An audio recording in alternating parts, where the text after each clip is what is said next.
¿Qué tal? ¿Cómo están? Estamos en la materia de análisis estadístico uno, donde vamos a ver introducción, conceptos y aplicaciones, que esto es lo más divertido de todo. Para el material de estudio vamos a tener estos dos libros, que son Probabilidad Estadística de Canavos y Estadística para Administración y Economía de Berenson y Levani. Son los libros de cabecera. Y ahora me gustaría hacer una pequeña introducción sobre la forma de encarar cualquier contenido. ¿Qué pasa? A nosotros nos enseñaron que del tema, o sea, esto puede ser cualquier cosa, de una vamos a la aplicación, ¿viste? Vamos directamente acá, sin pasar por este cuadradito que es súper importante, que es el entendimiento.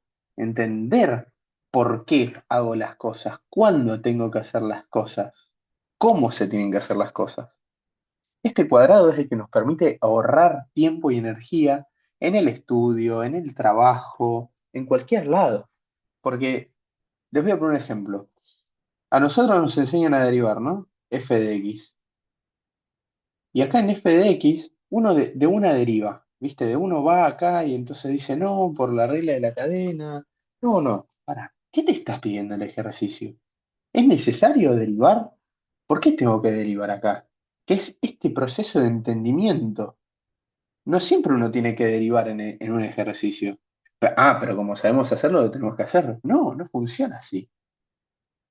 Muchas veces uno trata usa la aplicación directamente y después trata de usar ese dato, ¿entendés? Uno deriva esto, ¿no? Que se doy, me da 2x. Y después trata de meter este dato que ya tiene en algún lado. En una de esas es irrelevante y perdiste un montón de tiempo. Y como ya tenés el dato, lo tenés que usar. Y no siempre es así. Por eso este proceso de entendimiento es tan importante y a la vez es tan olvidado. No se olviden este proceso de entendimiento. Ahora cuando empecemos a ver, eh, qué sé yo, promedio, ¿entendés? En una de esas el ejercicio no te pide que hagas un promedio, pero como es fácil y se hace rápido, lo metemos el promedio y vemos si es que sirve o no. No, ¿por qué tengo que usar el promedio? ¿Cuándo lo tengo que usar? No se olviden esta parte de entendimiento. Es sumamente importante. Bien, entrando ya de lleno en la estadística, ¿qué nos dice la definición formal? Nos dice, disciplina que estudia la variabilidad, así como el proceso aleatorio que la genera siguiendo las leyes de la probabilidad. En criollo es esto, todo esto. La estadística transforma un conjunto de datos en información, que esta información es subjetiva.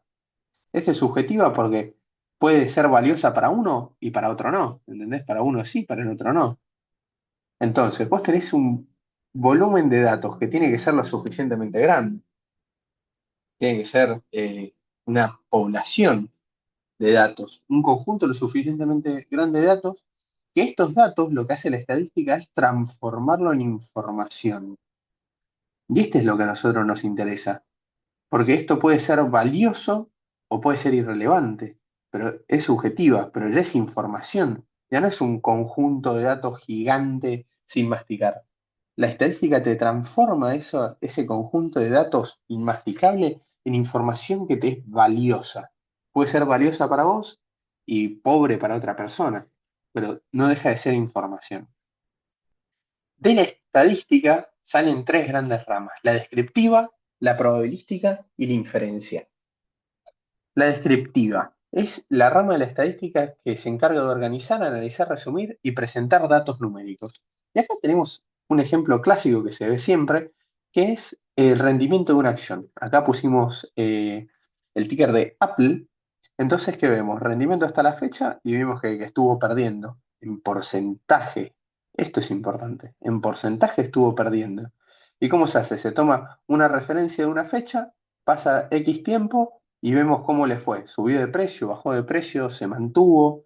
Todo esto es lo que nos da este cuadrado de información de rentabilidades. Lo único que hace la descriptiva es masticar la información y presentarla. Es como dar un informe de cómo evoluciona. La probabilística se basa en el estudio de los eventos aleatorios. Es un tratamiento de la incertidumbre. Acá me parece muy bueno el ejemplo del juego de póker. El juego de póker consiste en tener la combinación de cartas más fuerte, según el reglamento, de la mesa. Primero se ponen tres cartas, después cuatro cartas y después cinco cartas.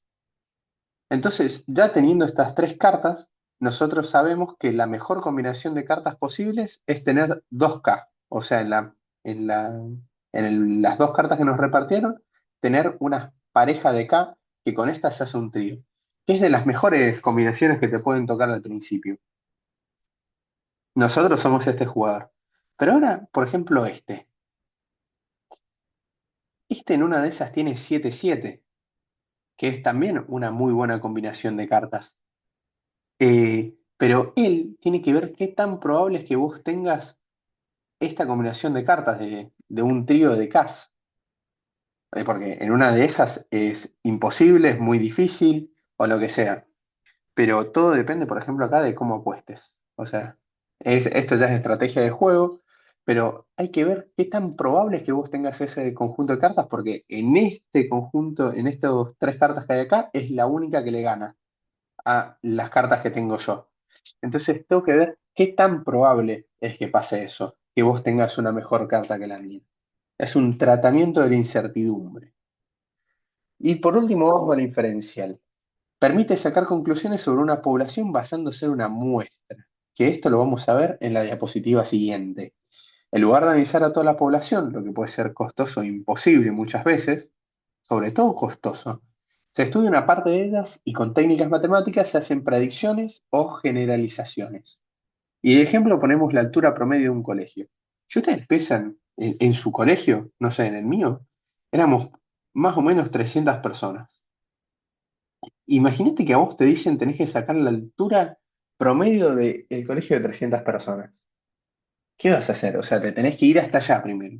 Después tenés que hacer un acuerdo con el colegio para que todos los alumnos en una mañana de clases se pierdan sus clases para que vos les puedas tomar la altura y poder hacer el promedio. Es ridículo eso. Es una pérdida de tiempo y es una pérdida de plata. Entonces, ¿qué se hace? Se selecciona, por ejemplo, algunos alumnos de las aulas y ya en lugar de 300 tenemos, qué sé yo, 25 personas.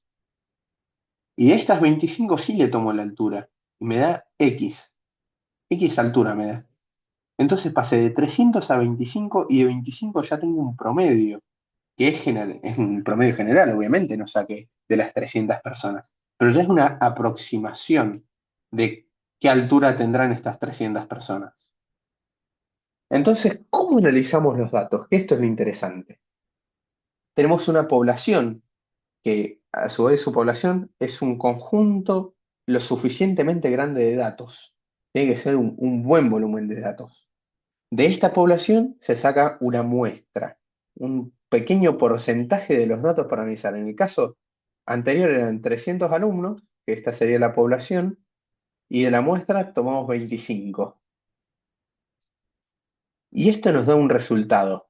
Vemos los resultados. O sea, vos de esto, de estos 300, pasaste a estos 25, que es la muestra, y en base a esto, sacás el resultado. Eh, Esto acá nos basamos en variables cuantitativas o cualitativas dependiendo qué queramos hacer con ese conjunto de datos gigante de esta población. Y ahora vamos a ver qué son las cuantitativas o cualitativas. Y antes que nada, el conjunto suficientemente grande no es más que la sumatoria de nt. O sea, yo tengo un cajón y yo para tener el cajón total lo divido en tres, por ejemplo, ¿no? Entonces tengo uno, 2 y 3. Y la sumatoria no es más que sumar el cajón completo, sumar las tres partes para tener el cajón completo. Simple. Bien, acá tenemos las variables cualitativas y las cuantitativas. Las cualitativas responden las preguntas con palabras. Por ejemplo, ¿tenés acciones de IPF? ¿Sí o no? Bien. El color de ojos de tu compañero, ¿de qué color es? Marrón, verde, celeste, lo que sea, pero se responde con palabras. Y después tenemos las cuantitativas, que se dividen en discretas y en continuas.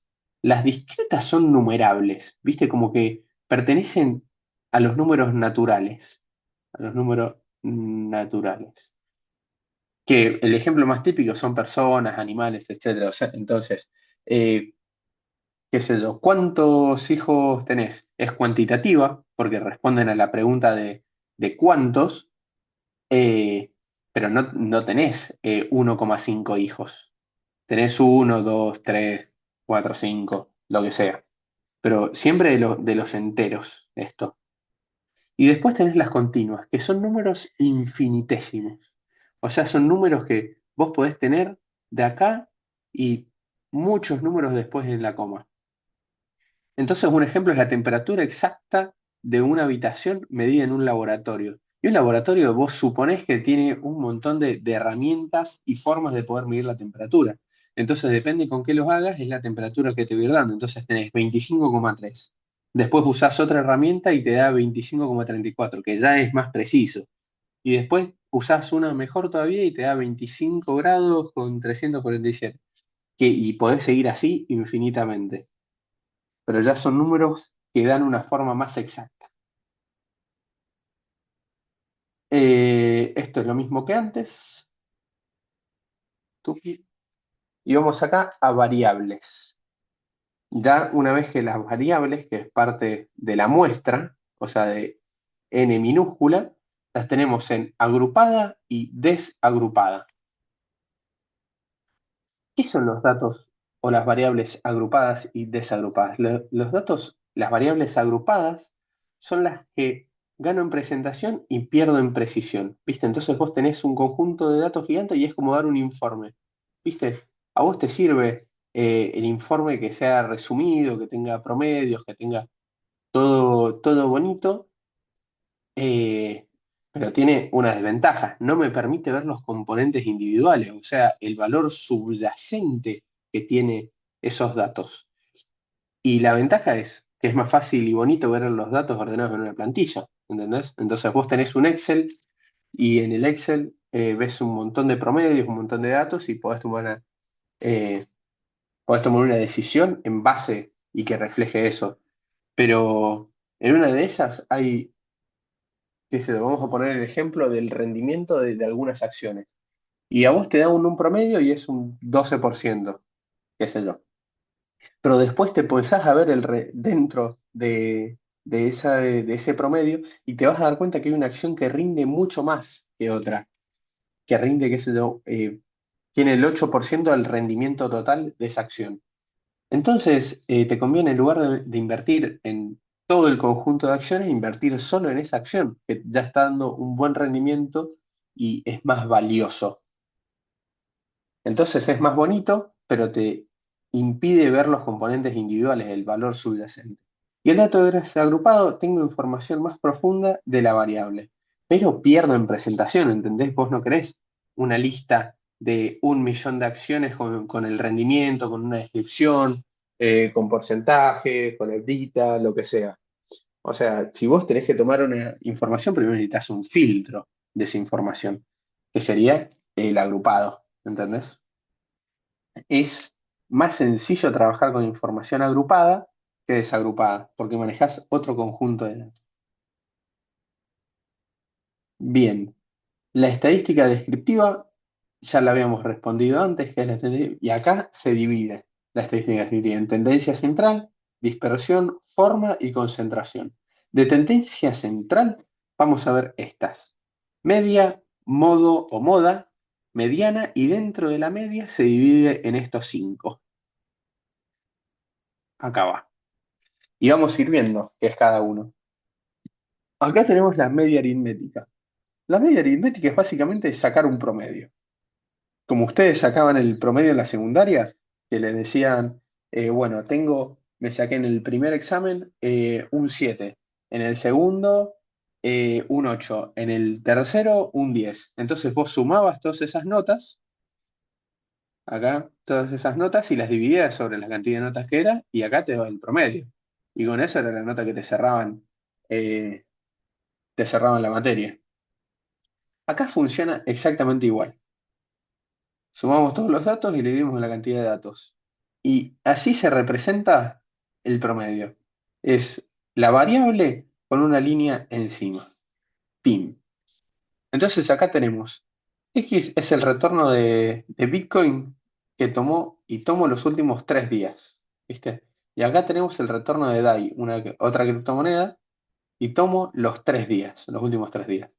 Entonces va así, -2%, 0 y 2%. ¿Cómo es el cálculo? Vengo acá, y es de acá abajo, y así sería. -2 más 0 más 2 dividido 3 es igual a 0%. O sea, el rendimiento de los últimos 3 días en la media aritmética fue de 0%. Y acá hacemos lo mismo. Agarramos acá y es -4, 0 más 4 dividido 3 de un rendimiento del 0%. Después tenemos la media ponderada. Esta es la segunda, esta es la media ponderada. Es un promedio, pero en lugar de sumar y dividir, se multiplican por un número. Acá tenemos la sumatoria, que es la sumatoria de n de i igual a 1 de x sub i multiplicado w por i. Entonces acá tenemos un ejemplo básico. Tenemos 6 por 0,5 más 8 por 0,5 es igual a 7. Acá va. Este 0,5 y este 0,5 representan en porcentaje, en este caso 100%. Tienen que sumar el 100% de estas dos, ¿entendés? Es más fácil eh, que la media aritmética y más útil en otros casos, porque acá simplemente sumás todo, lo multiplicás y te tiene que dar un número, no tenés que dividir, no tenés que hacer nada. Eh, y acá tenemos un ejemplo. En este caso estoy ponderando mucho más al 8 sobre el 6. Este representaría un 30% y este representaría un 70%. O sea, le estoy dando más importancia al 8 que sobre el 6. Y esto es la gracia que tiene la media ponderada. Te permite eh, ponderar o evaluar más un número que otro. Entonces a vos te dicen, por ejemplo, el primer parcial representa un 30% de la nota y el segundo parcial representa un 70%. Vos le vas a poner mucha más ficha al segundo parcial, porque sabés que si te va mal en el primer parcial, lo podés compensar más con el segundo, porque representa más, está más ponderado, tiene otra evaluación. Y esta es muy común en las carteras de inversiones. Esta es la concentración del índice S&P 500. Estas empresas representan el 28% en comparación con las otras 493. ¿Qué significa esto? Que el movimiento de estas 7 empresas influye mucho en el movimiento del índice. O sea, si todas estas empresas bajan un poquito, todo el índice se va a ir para abajo, porque pondera mucho más estas 7 acciones que el resto de las otras compañías. O sea, un movimiento sensible en estas acciones tiene mucha repercusión sobre el índice. Esta es la media podada. ¿En qué consiste? En cortar arbitrariamente valores extremos. Sirve para quitar sesgos y valores muy fuera de la media.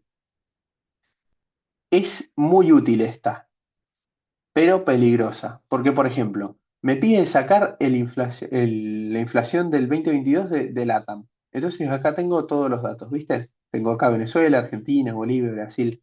Bien, si es que yo quiero hacer un promedio de esto, me va a dar un número estratosférico porque tengo a Venezuela y Argentina que me suben un montón el índice de la inflación. Me suben un montón el porcentaje y no refleja una verdad. Entonces, ¿qué dice? Venezuela y Argentina tienen muchísimo la inflación. Saco arbitrariamente, o sea, uso la media podada, Argentina y Venezuela, y obtengo un promedio más real. O sea, si saco a Venezuela y Argentina, saco el promedio entre estos de acá y me da un número más preciso, no tan absurdo como iba a ser antes. Pero esto me genera un problema, que son que los datos tienen valores subyacentes y no podemos quitarlos solos por un dato. Y esto es importante, el valor subyacente. En el caso de Argentina, si tengo que sacar a Venezuela y Argentina, saco a Argentina y me dice, Argentina tiene el segundo PBI más grande de la región. O sea, tiene mucho valor subyacente y es muy importante para la región de LATAM. Entonces, si lo saco, no termina de ser un valor real, sino termina siendo cualquier cosa, porque no refleja la realidad. O sea, hay que tener cuidado, porque yo gano quitando la inflación, pero no es una inflación que yo pueda tomar en serio. ¿Se entiende? La otra que vamos a ver es la media geométrica.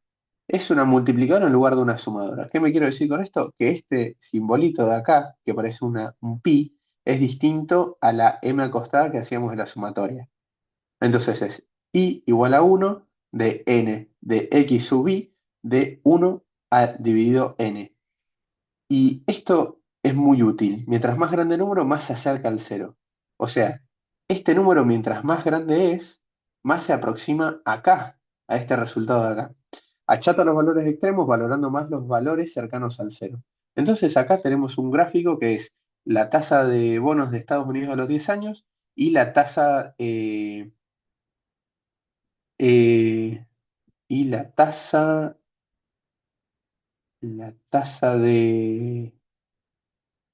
de interés de los Estados Unidos. Ahí, no, no me salía. En esta tasa, entonces se compara, ¿no? Se comparan los resultados aplicando esto, aplicando esta formulita de acá. Entonces, mientras más grande era el número, más cerca estaba del cero. Y después se fue. Va el otro gráfico. Pero esto es muy común para ver los datos de la inflación, datos de tasas de interés, etcétera. Y ahora tenemos eh, la que se llama Mobile Average. ¿Qué representa esto? Representa, es así. Tenemos Mobile Average de sub n. N representa la cantidad de datos que agarramos de la secuencia. Entonces, por ejemplo, agarramos acá, Mobile Average de 2.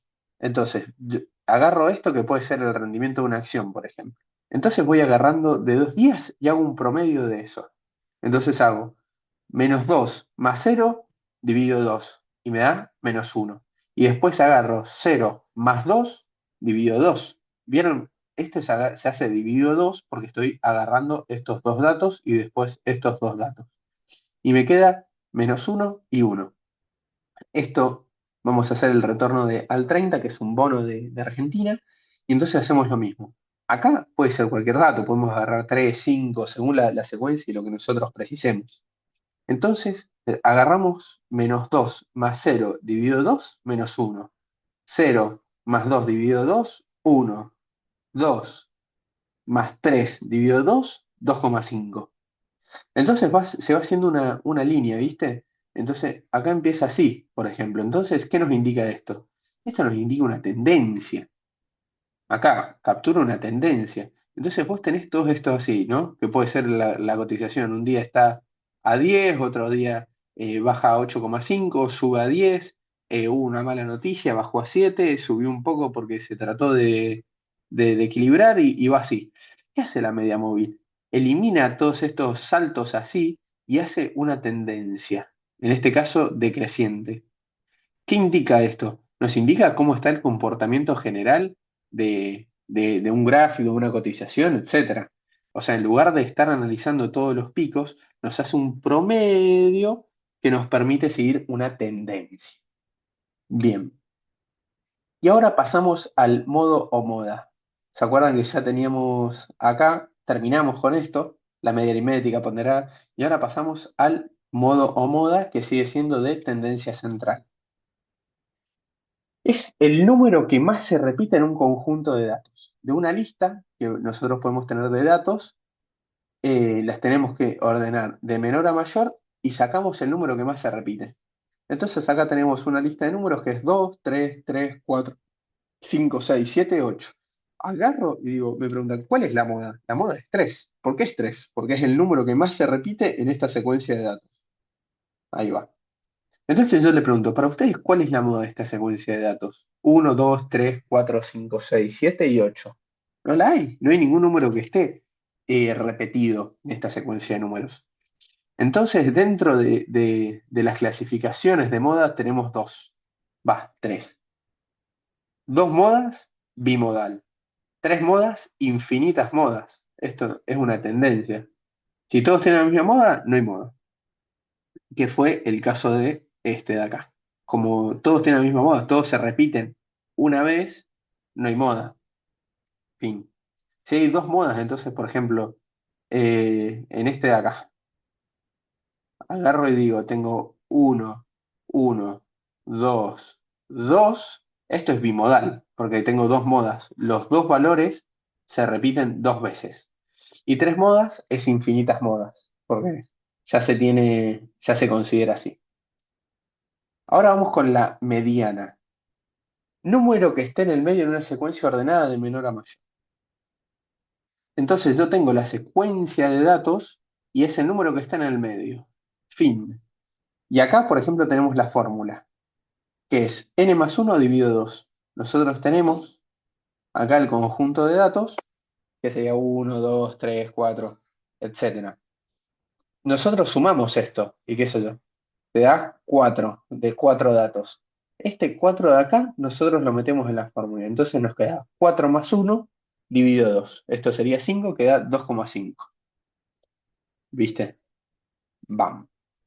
Y en este 2,5 representa la posición. Esto es muy importante, donde se encuentra la mediana. Este resultado no es la mediana, es la posición en la que se encuentra en esta serie de números. ¿Y qué pasa cuando me queda acá en el medio de 2,5? Hago esto. Entonces voy y tengo uno, 2, 3, 4, 5, 6 datos.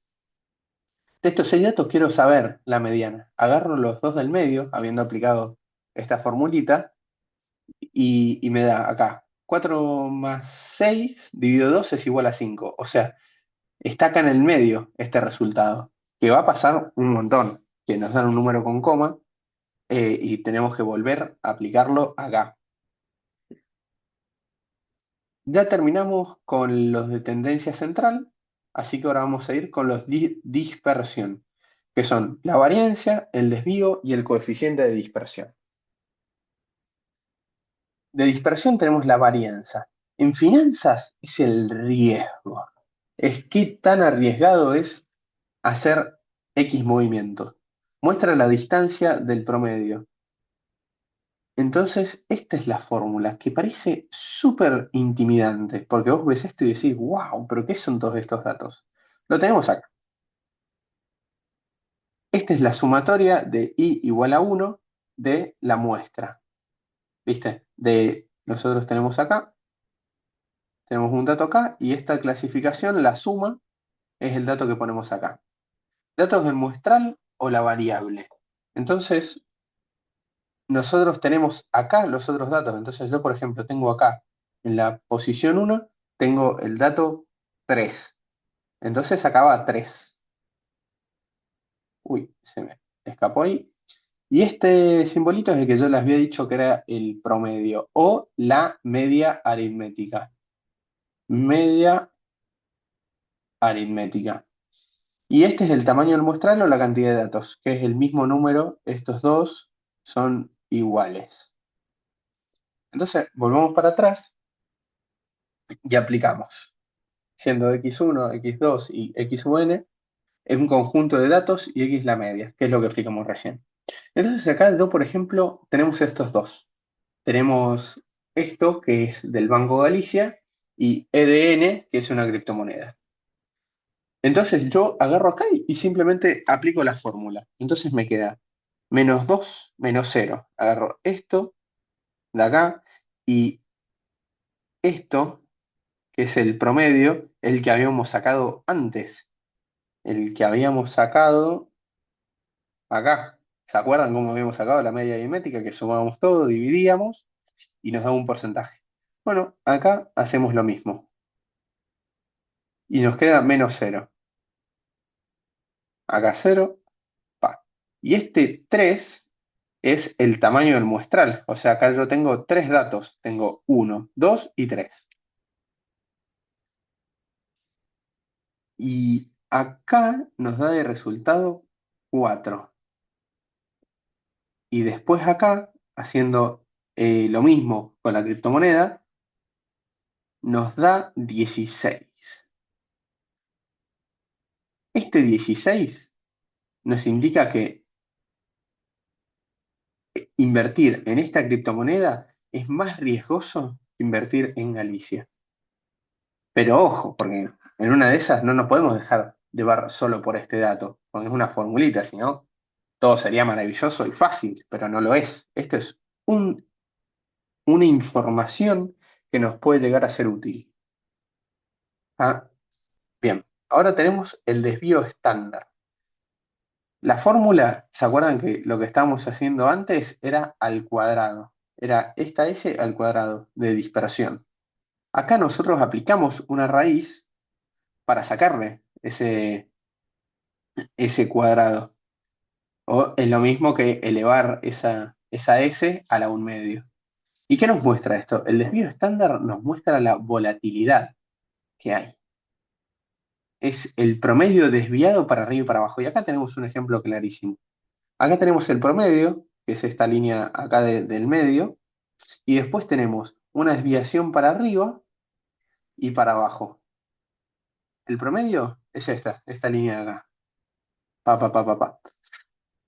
Y después tenemos todos estos datos, ¿viste? Entonces tenemos que se va un poquito para arriba 6 centímetros, baja para abajo 9, sube 8, baja 15, y esta que se fue totalmente del promedio. Eso es la desviación estándar. Y ahora tenemos el coeficiente de variación. ¿Cómo es la fórmula? Es el coeficiente estándar dividido el promedio. O sea, acá. Esto nos da un resultado, nos da un número muy chiquito o muy grande, depende. Entonces, este resultado, si es mayor a 0,10, no es representativo. Y si es menor que 0,10, es representativo. Esto quiere decir, este 0,10 es qué tan aproximado está un dato del otro. Entonces, ¿por qué no es representativo? No da información que es relevante. Es información muy dispersa el coeficiente de variación. Entonces tenemos, la mayoría de los alumnos sacó entre 2 y 10. No me sirve esa información. No me sirve saber el promedio, porque pueden haber un montón de notas entre 2 y 10. Entonces, no me sirve el coeficiente de variación en este caso. Eh, no mucho más, la verdad. Esto ha sido la clase de una pequeña introducción. Espero próximamente darles alguna clase de cómo resolver los ejercicios paso a paso, entendiendo cómo se hacen las cosas y preguntándose por qué se hacen las cosas. Sin mucho más, terminamos la grabación. Muchas gracias y espero que les haya sido útil.